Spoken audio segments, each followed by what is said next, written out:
इसके लिए आपको माफी मांगनी पड़ेगी, लिखित मांगिए। अगर आप ऐसा नहीं करेंगे तो उनके अनुयायी आपको जीने नहीं देंगे, सुकून से आपको रहने नहीं देंगे।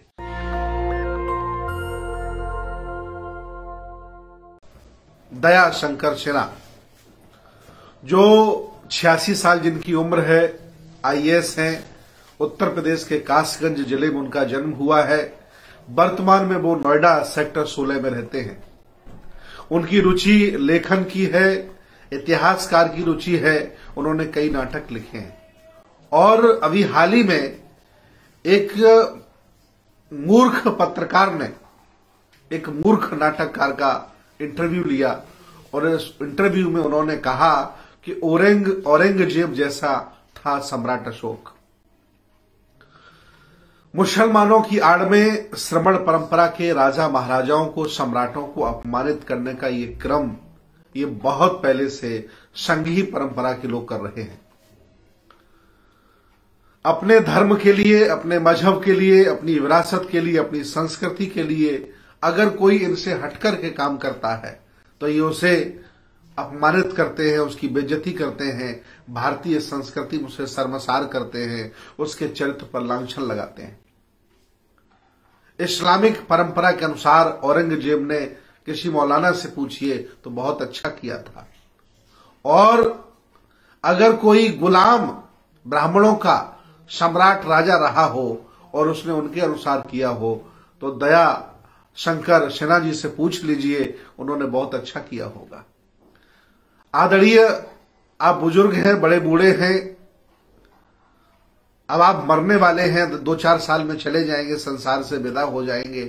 लेकिन कम से कम जब व्यक्ति मरने वाला होता है, संसार छोड़ने वाला होता है, तो उसके मुख से सत्य वचन निकलने लगते हैं।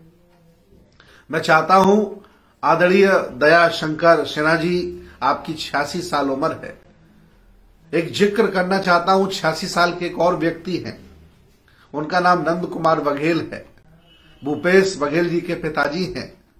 अगर वो कुछ कहते हैं तो तुमसे बर्दाश्त नहीं होता है, और तुम क्या सोचते हो कि तुम हमारे सम्राटों पर, हमारी विरासत पर, हमारे राजा महाराजाओं पर आरोप लगाओगे, उनका चरित्र लांछन करोगे तो हम शांत बैठेंगे?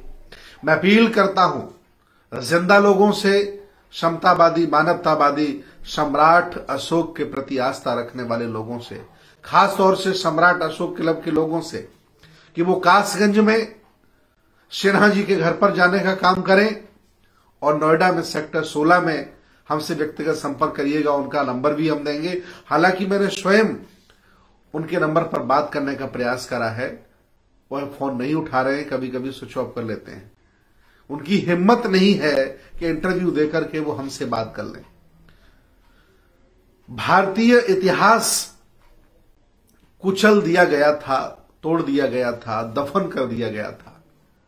अंग्रेजों के उत्खनन प्रेम ने, भारतीय पुरातत्व सर्वेक्षण के प्रयासों से सम्राट अशोक की लाट, सम्राट अशोक के शिलालेख, उनके द्वारा किए गए कार्यों का पूरे देश भारत में चारों तरफ जब चर्चाएं हुई और जगह जगह विरासत निकली, तब समझ में आया कि वाकई सम्राट अशोक का योगदान भारत के लिए कितना है। भूल गए हो आप बुद्ध की संस्कृति को, बुद्ध के दर्शन को दुनिया में दिखाने के लिए, बताने के लिए एक सम्राट अपने बेटा बेटी को श्रीलंका भेज देता है।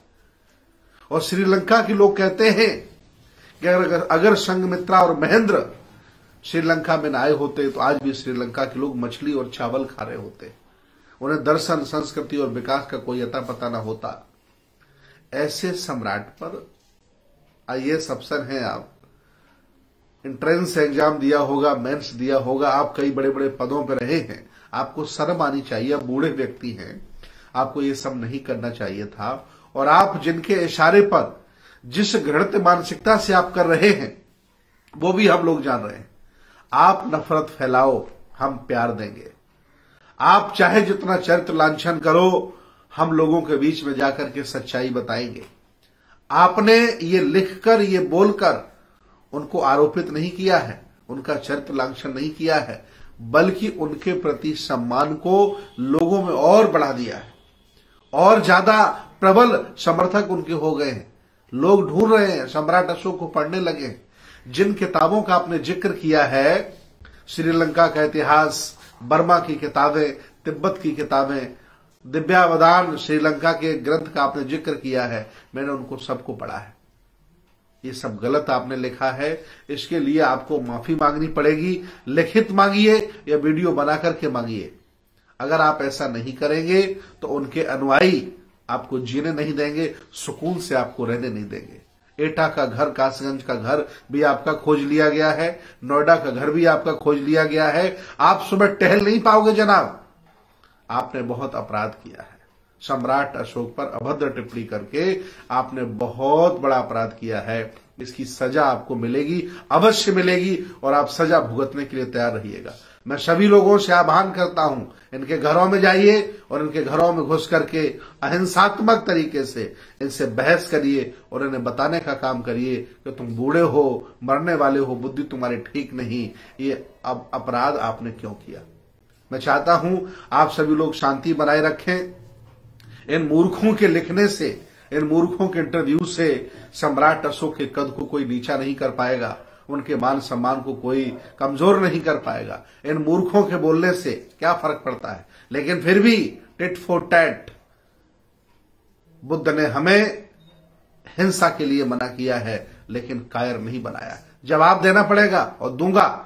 मेरी टीम पहुंच रही है, होशियार हो जाओ। सिन्हा जी, मेरे लोग आ रहे हैं, उनसे बात करिए और उन्हें बताइए कि आपने ऐसा क्यों किया। बहुत बहुत धन्यवाद, बहुत बहुत साधुवाद।